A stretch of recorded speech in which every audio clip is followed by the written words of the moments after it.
In this video, we are going to be covering what's going on in the NFT markets, some major updates and news, as well as a deep dive in what's going on in the world of Moonbirds. So the first thing really is that Ethereum trading sideways for the most part. It did dump a little bit, it went kind of down, but which was to be expected, like we've kind of been anticipating, where a lot of people are actually shorting Ethereum that you see on Twitter. I'm not like a technical like on-chain analysis or whatever. So at the moment, the world economy is not looking too good. Probably a lot more downward pressure than upward pressures, but we've seen, some blue chip projects definitely get a lot more volume as of recently. Go on to, let's say, Opensea, the last 24 hours, CryptoPunks 250%, art blocks coming up as well, 100% over the last 7 days. So CryptoPunks actually 400% the last 7 days. Art blocks factory, going up 100%. So like I said in the previous video, there's definitely a movement or a lot of movement into these art projects once again. Now, where is this money coming from? It could be from people who are making a lot of money in crypto and they want to get into NFTs again, or it could be, people who have outside money moving it into Web3. Definitely different places where things can go. Now, for this particular video, what I want to actually do is focus on Moonbirds, because recently Kevin Rose actually did this whole internal presentation, which you can find on YouTube. It's like Proof's roadmap, internal staff meeting, right? Obviously Kevin Rose over here, and then there's going to be like all the other team members and their faces are going to be blurred. So essentially what he's doing here is he's laying out the vision for what is Proof, what is Moonbirds, and I thought it'd be interesting to kind of go over it, because Moonbirds right now is considered one of the blue chip projects when it comes to like floor price, and a lot of people believing it because there's a lot of VC money and stuff in it. I do believe that the way they're thinking about NFTs when it comes to Web3, Web2, in real life utility kind of things, a lot of people will probably look at this and kind of mimic it in some form. So kind of good for us to get an inside look real quick, give you my opinion on it, and then we're going to probably see these type of roadmaps be rolled out for many different projects. And also it's a way for me to learn as a Parallax, to see what other people are doing, to see what are good, what are bad, what are things I can implement for you guys. So really when it comes to Proof and Moonbirds, there are going to be 3 different departments that I can tell from this internal meeting over here. There's going to be Proof Media, Proof Collective, and then Moonbirds, right? And then there's going to be other NFT sets, but those are going to be the primary 3 in the interim, or like for now, right? So when we're looking at Proof, right, their mission statement is going to be building Web3 products that celebrate art, connection, and inclusive community, right? So obviously it's going to be collective of people that enjoy art, who want to buy and sell, invest into art, build connections in that space. So a lot of times it might be people who are already successful, wealthy from business things or whatever, and then they want to collect art, which a lot of people buy art for many things like social status, networking, exclusivity, how it makes other people perceive them. So there's many reasons why people buy art, right? And then inclusive community, that's going to be what did mention in this meeting over here. So he said that when he went to the Moonbirds event, the NFT NYC, most of it was just white dudes. So he wants to include, females, and he wants to include different ethnicities, right? Just to make it more diverse. And so that's like the overall mission, right? So when it comes to Proof Media, and this is actually very smart of Proof, and I'm also implementing in some ways in the Parallax. Proof itself is a NFT project, but they have a media arm, meaning that they're going to be the ones that create content.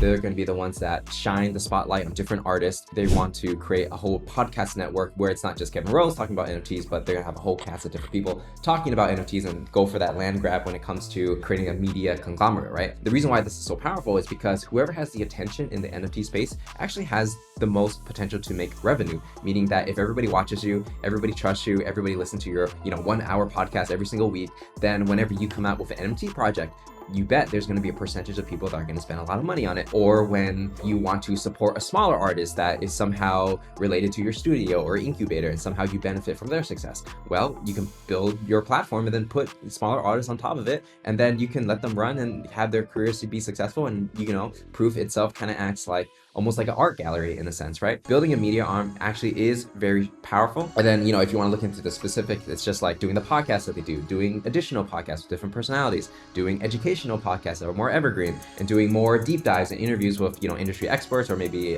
founders or whatever, and like talking about, whatever they're an expert in, right? So it's just content, similar to what we've seen with Proof, the podcast, but just like scaling that out. And the lesson I learned here is I had a very similar idea when it comes to like creating content for NFTs. And as you know, for Proof, they're more focused on the podcasting side, right? Their YouTube presence is not like super big. I think they have like maybe 3,000 subscribers, which is not bad, because they don't really put that much effort into it at the moment. And then for us, the Parallax, our strength is right now doing video content, right? So I think we're one of the strongest when it comes to NFT video content. For us, it's like, Proof is doing podcasts, which is great. Maybe we'll do podcasts more of that in the future. We were definitely putting a lot of effort into the YouTube side, potentially doing TikTok in the very near future. And so, everybody's going to have their own niche of like what type of content they can create better than other people. So very interesting to see. Now, Proof Collective, once you have the attention, the next step is actually conversion, right? Conversion into sale or conversion into getting someone into your community. So that's where the Proof Collective comes in, where it's going to be, 1,000 passes, where pretty much like people who have money and they want to collect art and they want to be surrounded by like-minded individuals, which is why the floor price for Proof Collective is like pretty high right now. And then the Proof Collective is really just like a membership for the core community members who just want early access to things like the podcast, deep dives, analysis, private access to a Discord to connect with certain community members, right? Similar to what we do at Parallax, access to different Proof projects in the future. So whether it's going to be Moonbirds Ravens, which is another project they're going to do, a High Rise, which is another. So they're constantly creating more projects, but by having a Proof Collective pass, you get access to all these things. It's not necessarily free, but you get whitelist, possibly some things might be free.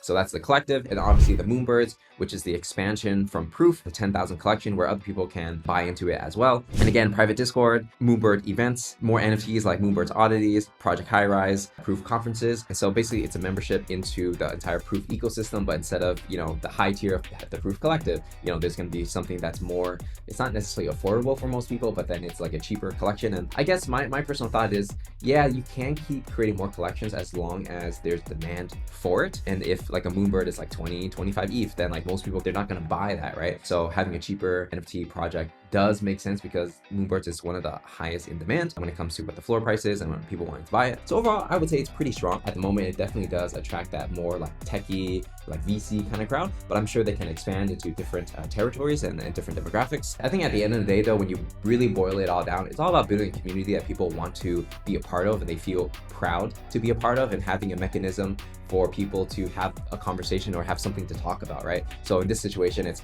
finding a group of people who have a certain mindset that can connect with each other and then have them talk about art, right? That's pretty cool. And there's definitely a market for people who want to collect art. So I definitely see that they might be becoming the modern day gallery for Web3, right? That's personally how I see it. And by the way, if you want the latest alpha or just thoughts on what I'm thinking about the NFT space, make sure to follow me on Twitter at Patrick Dang. Link is also in the description. All right, so the next project we're going to talk about is BF Party. And as you know, we did talk about them before, the mint. And it seems like, there are some challenges when it comes to their mint. The demand wasn't like super high, and as their smart contract got exploited, and so there's a lot of different issues that they had, right? And so in the end, what Bushido decided to do is he decided to make BF Party a free mint.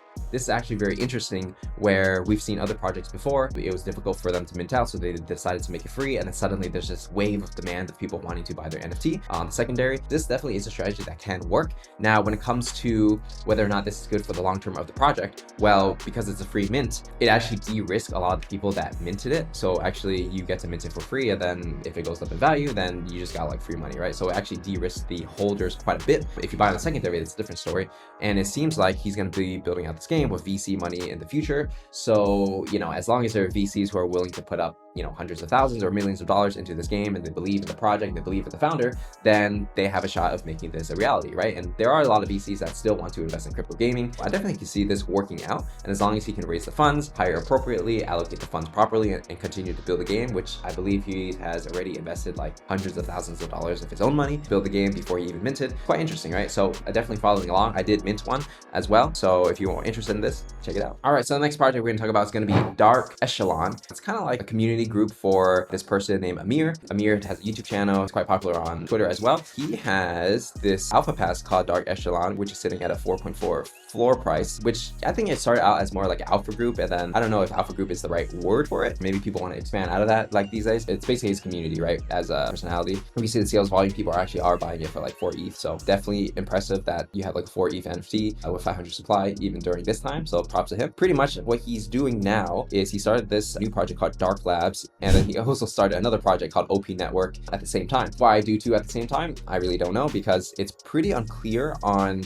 what this project is. I mean, if you go on their Twitter, right, it's kind of like nothing will prevent the darkness from obtaining the key. It's like, okay, cool. So it's like, what is it exactly? Is it going to be a technology product? Is it going to be like a new community? How is this different from the current NFT that he has? There's a lot of questions that I personally have about this project? I'm sure a lot of people also have these questions too. The reason for why I believe there's this cryptic messaging, not only for Dark Labs, but also for OP Network, where it's like lockdown sequence in progress. Like definitely it's that cryptic thing, right? So what I've learned in the NFT space is that when you do this kind of marketing, it does get a lot of people to grind for your NFT. It gets a lot of hype in it. And then the more people that want to get it, the more people will grind for it, the more people want to like get into it because it's popular. And that's why they're doing, you know, a lot of cryptic messaging, right? Because if they just came out right off the bat and just like, this is what we're going to do, this is who it's for, this is who it's not for, a lot of people wouldn't have that much interest into this project. So that's why this cryptic messaging is kind of necessary in a sense to drive up demand. Danger, in my opinion, is that people don't really know what they're getting. And we've seen other projects in the past, without naming any names, and no shade to anybody, but like we've seen other projects that do these kind of cryptic messaging, and then it's like you have no idea what it is, but they try to entice you with like nice art. And then in the end, when you buy what you buy because you think it's going to go up, but you really don't know what you bought. And then when expectations don't match reality, then it's like creates a really bad situation, especially if the floor price goes down, right? I'm not saying this will happen with these two projects, which he's doing at the same time. I'm just saying that that's always the risk you take when you go for this hype-driven narrative. Definitely something you should just check out if you are interested in this project and learning more about Amir. I don't know him personally, but, you know, just follow him along to see how it goes. Okay, so the next project we're going to talk about, or really next company, is going to be Devotion. Basically, these three guys came together. Andrew Wang, which is a popular guy on Twitter. We got the side duck over here. I think he was known for having like a lot of cool cats, a lot of rare ones too. And then we have Backseat over here, and I think he is a developer as well, so he's not as popular on Twitter, for example, but I'm sure he's like pretty credible. I haven't had time to listen to the space quite yet, but you know, me just like digging into Twitter and stuff like that, it seems like they're gonna be starting some type of like art studio, maybe something similar to an art blocks, or maybe they're gonna have their own different spin on finding different artists, collaborating with them and helping them create NFTs and you know, being that studio that helps push that art out and market it. Interesting to follow. You know, there's no products quite yet that you can buy, but because these guys already have like some significant following on Twitter and a lot of people do trust them, most likely that if they partner up with an artist that is like pretty good, they could probably package the art pretty well, do the marketing pretty well, tell the story really well, go on the interviews and things like that to like drive up demand. So something you should watch out for if you are into art. And it seems like art is kind of having a resurgence with like art blocks pumping up like crazy. Proof and Moonbird focusing on art as well. Devotion now doing their own thing and their own art studio. Something to watch out for if you are interested in the art world. And so with that said, that's everything we have to cover for this video. If you enjoyed it, make sure to like, subscribe, turn on notifications, and join our Discord. Link is in the description because it's absolutely for free to join. And I'll see you guys in the next one.